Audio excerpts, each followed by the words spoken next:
चलो ठीक है।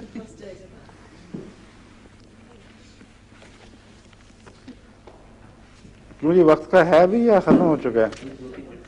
अच्छा, एनाकार्डियम बता चुका हूं मैं।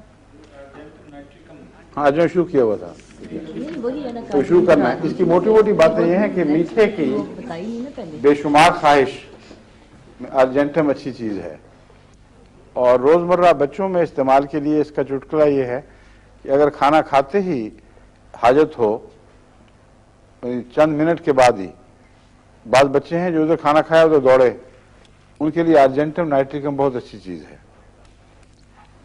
रात को सोने में पांव की बेचैनी और पांव टिकते नहीं है कहीं, उनमें अर्जेंटम नाइट्रिकम बहुत अच्छी दवा है। और भी बात चीजों में है, लेकिन अर्जेंटम में भी ये बात बहुत पाई जाती है।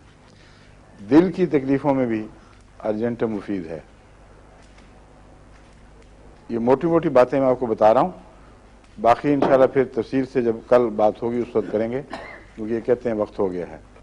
अर्जेंटम में ये लिखा होता है कि मीठे की ख्वाहिश, लाइकोपोडियम में भी पाई जाती है मीठे की ख्वाहिश, लेकिन अजीब बात है कि अर्जेंटम को मैंने मीठे की ख्वाहिश बिल्कुल ना हो उसमें भी इस्तेमाल करके देखा है। और ये मैंने तजर्बे किए हैं बाज़ दवाओं में कि वो अपने बरक्स सूरत के लिए भी मुफीद हो जाती हैं।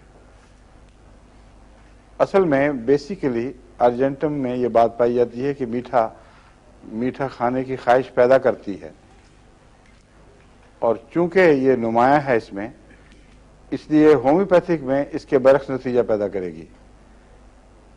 लेकिन बाज़ दवाएं जो अपना असर रखती हैं, किसी बीमारी में बाकी इलामतें मिलती हों तो वो उसको बहाल कर देती हैं अपने पुराने असर को।